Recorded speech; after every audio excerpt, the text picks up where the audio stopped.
Hello everyone! For today's video, gagawa po tayo ng tuna ribs adobo. And ito yung po yung ating mga sangkap.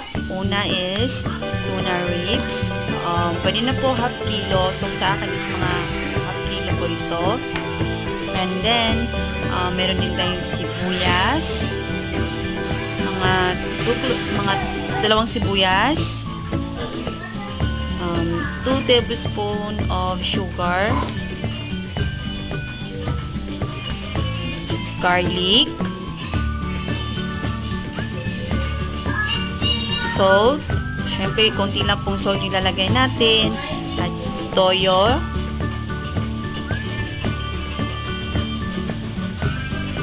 tsaka suka. Meron din tayo dito siling laboyo at paminta. So optional po ito kung gusto niyo lagyan ng siling laboyo, nasa inyo po. At mixing bowl para po i-marinate natin, ihalo yung mga sangkap bago natin lutuin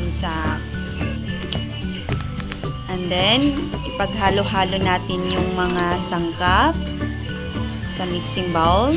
Then lagay natin yung sibuyas,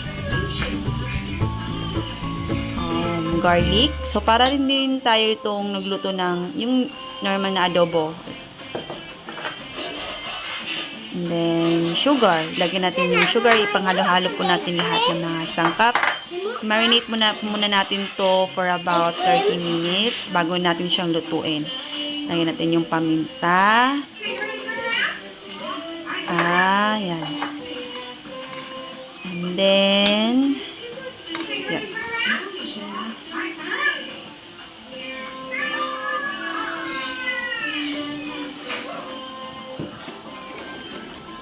Ayan. Yan na. And then yung suka. Dato puti suka.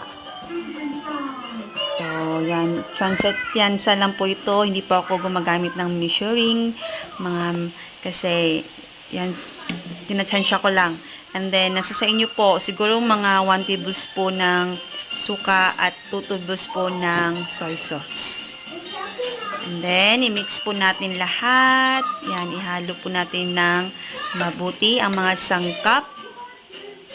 And then, pagkatapos nating mahalo lahat, imamarinate po natin ito for about 30 minutes bago po natin siya lutuin para po mas malinamnam po yung ating tuna ribs adobo. So, yun. So, nasa inyo po kung gusto nyo yung i-marinate. Pero, for me, mas maganda talaga mag-marinate ng kahit at least 30 minutes. And then, lagyan natin ng asin. Yan, tansya-tansya lang din po ako. So, nasa sa inyo din po kung gusto nyo dagdagan ng salt or kahit ano po. Nasa inyo. Ayan. So, mix lang natin ng mabuti. Mix lang natin. Ayan. And then, magpainit na tayo ng ito. And then, lagyan natin ng konting mantika. After nating mamarinate yon, nilulutuin natin siya sa cooking pot.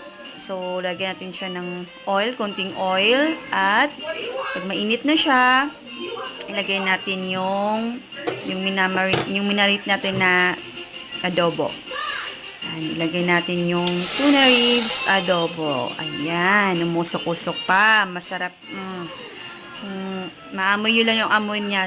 Grabe ang bango. As in. And then, mix lang natin. Ayan, pabayaan lang natin for about 5 minutes. And then, yun.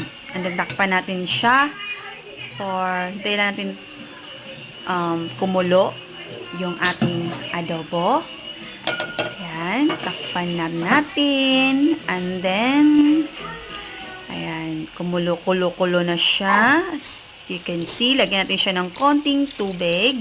Konting-konti lang para meron siyang konting sabaw. Para hindi siya masyadong dry. Ayan.